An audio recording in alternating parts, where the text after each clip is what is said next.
I transport people's race cars to and from the track. Used to fix cars. Used to have a race car rental company, which is really the only thing worse than renting exotic cars, honestly. I was towing a customer's car across the country along with my own, and we were going from racetrack to racetrack. The series started in Florida, made a big circle around the U.S., the Hoosier Super Tour, and on the drive from Sebring, Florida, to Coda in Texas, the truck clutch fan decided it didn't want to work anymore. So, simple solution. We're rolling down the highway, crank the heat on full blast, roll down all the windows, and the temp stayed reasonable. So, get to Coda late, sweating to death. We have a race weekend. My co-driver does good. My car brakes as normal. And so we're going to take it to the Chevy dealership. We're going to park the trailer at our buddy's shop right across the street from Coda. And we'll come get it and then drive to California for the next race. Sounds like a plan. Go home.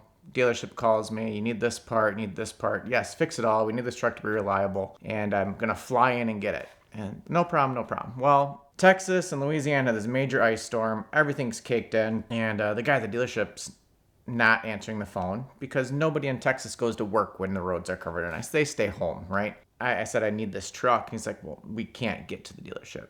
I don't know what to tell you. I'm sorry. So I rent a car at the airport, I drive to the dealership, I find my truck. And back where the trailer's parked, I've got every tool you could ever need.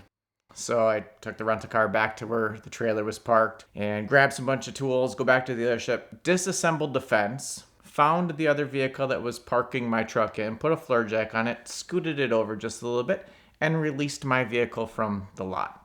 Put the gate back together, because I'm an upstanding citizen, I'm not going to leave it unlocked. We get the trailer unstuck out of the mud because it had sunk in, and I arrive in California 24 hours late. Huge endeavor to get there, and the counter's like, why didn't you wash the truck?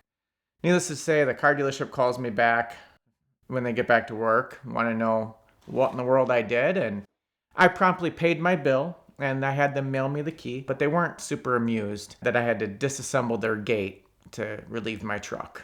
So breaking my truck out of a dealership is not the craziest thing I've had to do. I've actually had to break my truck and trailer out of the Green Bay airport. Problem is, the gate to pull in to park your truck will allow a full semi and transporter to get into the parking lot. The gate to get out does not.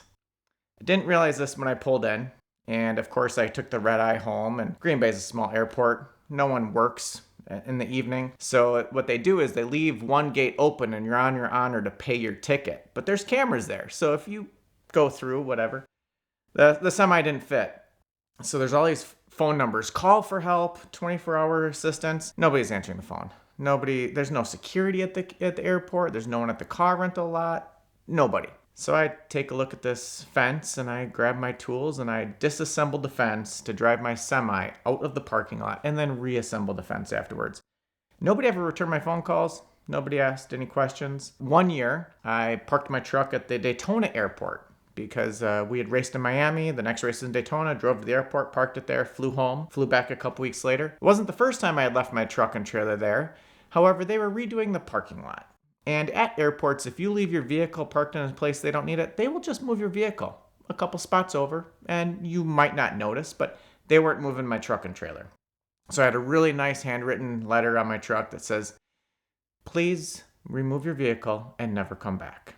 So I guess I'm not allowed to park at the Daytona airport anymore. Of course, when I go to pay, I don't fit through the gate, but there's a space to drive around, and the pay thing is pressurized. So when your vehicle pulls up, then it knows that there's someone there to pay. And I unfortunately wasn't able to pay for the parking. There's no parking attendant, and I couldn't figure out how to pay for it. So they let me park for free, but they'll never let me come back. So every once in a while, the truck will die and leave you stranded somewhere. But we've never really been fully stranded because there's this amazing company called U-Haul. And they specifically enjoy us having adventures with their vehicles. My employees and we took the race car hauler and we delivered a full trailer full of supplies after this last hurricane. And these people were overwhelmingly happy and we did a real good thing. But we cracked the crankshaft on the truck and broke down in Kentucky. So we had it towed in to a shop. And, here's the big trailer sitting on the side of the highway. And I'm like, well, we got to get home. And luckily, U-Haul's got nice big 26-foot box trucks with big old V10s. So we went to go hook up to the trailer. That's where we realized not all U-Haul trucks can tow all trailers.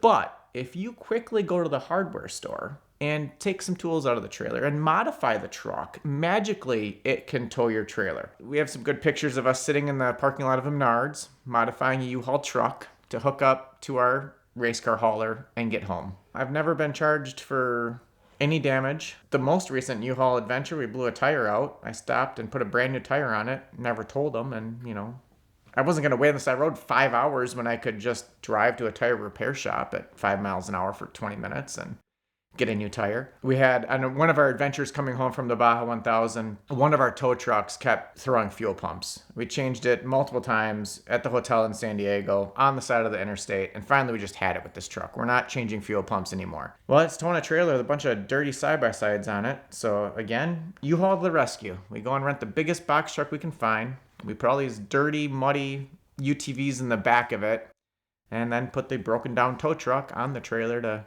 finish the ride home. And with racing, the green flag is going to drop when the green flag drops, and if you're not there, you're missing out. So no matter what, we've got to get to the track, not always on time, but before the green flag falls. And I have a real job, so I still have to get home, and I always make it. The Ticket Clinic just launched a brand new podcast, so click the bubble on your screen or the link in the description to subscribe now and get all of Mark Gold's great expertise. And of course, the Ticket Clinic is still here to fight a ticket no matter where you get one. So check them out now to thank them for their support of VINwiki and fight your ticket with the Ticket Clinic.